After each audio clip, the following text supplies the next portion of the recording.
taking places where your thoughts should never go.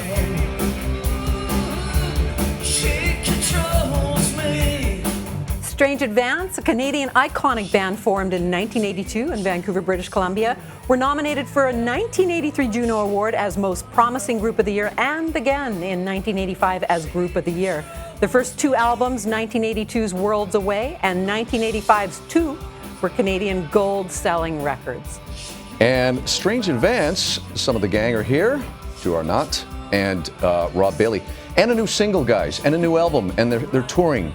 We're happy to see everybody back out on the road again. Guys, thank you for joining us here on our anniversary show. And happy anniversary. Thank you very much. First of all, congratulations on the new single. We were saying before we went on camera, you guys really have not lost a step. Thank you. The sound is as good as it was 40 years ago. Well, that's very nice to say. Thank you. Tell us about the new single and the new album. Yes, please. Well, the new single is called Perfect Day. And usually when I write songs, it can be about absolutely anything or nothing. But this particular song was inspired by a scene from a film called Soylent Green. Oh, that's an old sci-fi. Don't give away the ending. I know, you just Spoiler alert. Exactly. But anyway, and Edward G. Robinson. Edward G. Robinson, legendary actor. and funnily enough, well, I guess it wasn't funny for him. That was his last film role. He died 2 weeks after shooting. Wow. So, and he died in the film. So, anyway, the last thing he experienced was his perfect day, and because the world had gone to hell in the handbasket, and time to check out. So, if you checked out early, they gave you a good meal, pleasant surroundings, and beautiful vistas of films of the way the Earth used to look, and etc. So, anyway, it was an important movie for me, and it inspired the song. We love your music. It's just so great having you guys on board. And Rob, you were talking about you got quite a crew together now that you are touring again. Hooray! You're back on the road. Huzzah. Tell us a little bit about your crew. We're really fortunate because what we have is this interconnected collection of old friends, basically. Ian, our guitar player, played with Drew in the original touring incarnation of the band, and our drummer, Ross, and I played in a band for, we were the first electronic music kind of trio in the club scene out here in the 80s.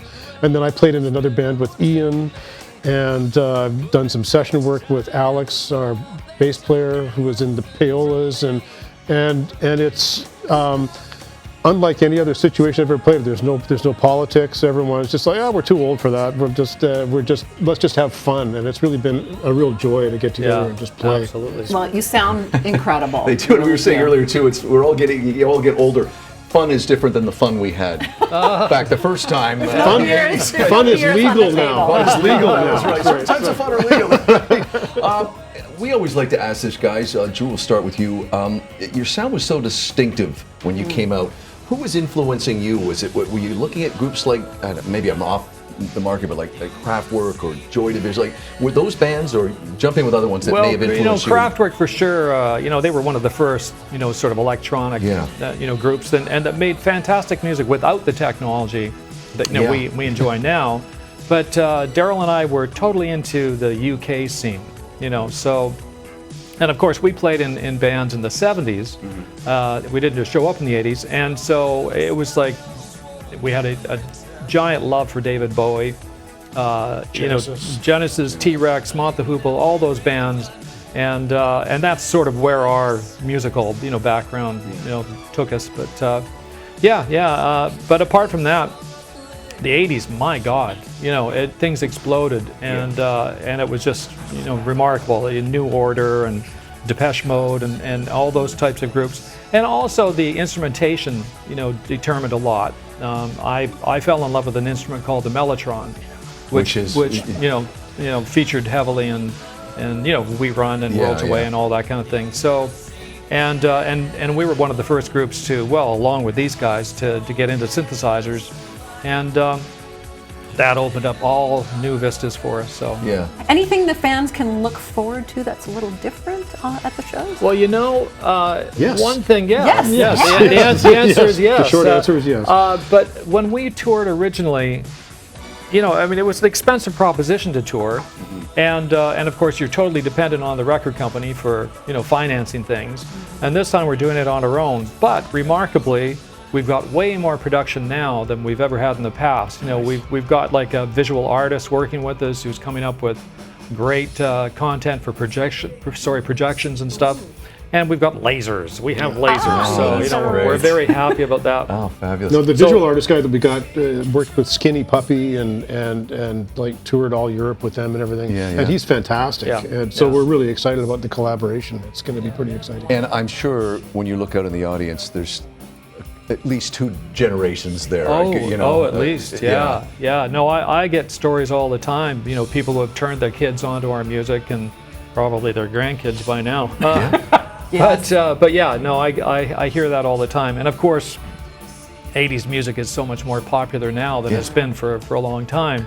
So, any kid that's into that, and then hears our music, it's like relates to it. And it's just really surprising to see fans, show up on Facebook or whatever, and like they're 25 years old, it's like really, so. And there's been orders coming in from Germany, Texas, like all all over these the people world, are commenting on the Facebook fan page going, I wish you guys were playing here. And were we ever played there or released down there or even played on the radio?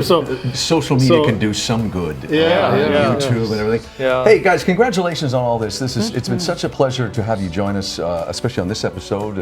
We really enjoyed having you, Drew and Rob, with the new album, with the new single. It's fabulous, and look for them on tour across Canada, guys. Thank you again. Thank you. Pleasure. I know. How the strong will survive at the end of their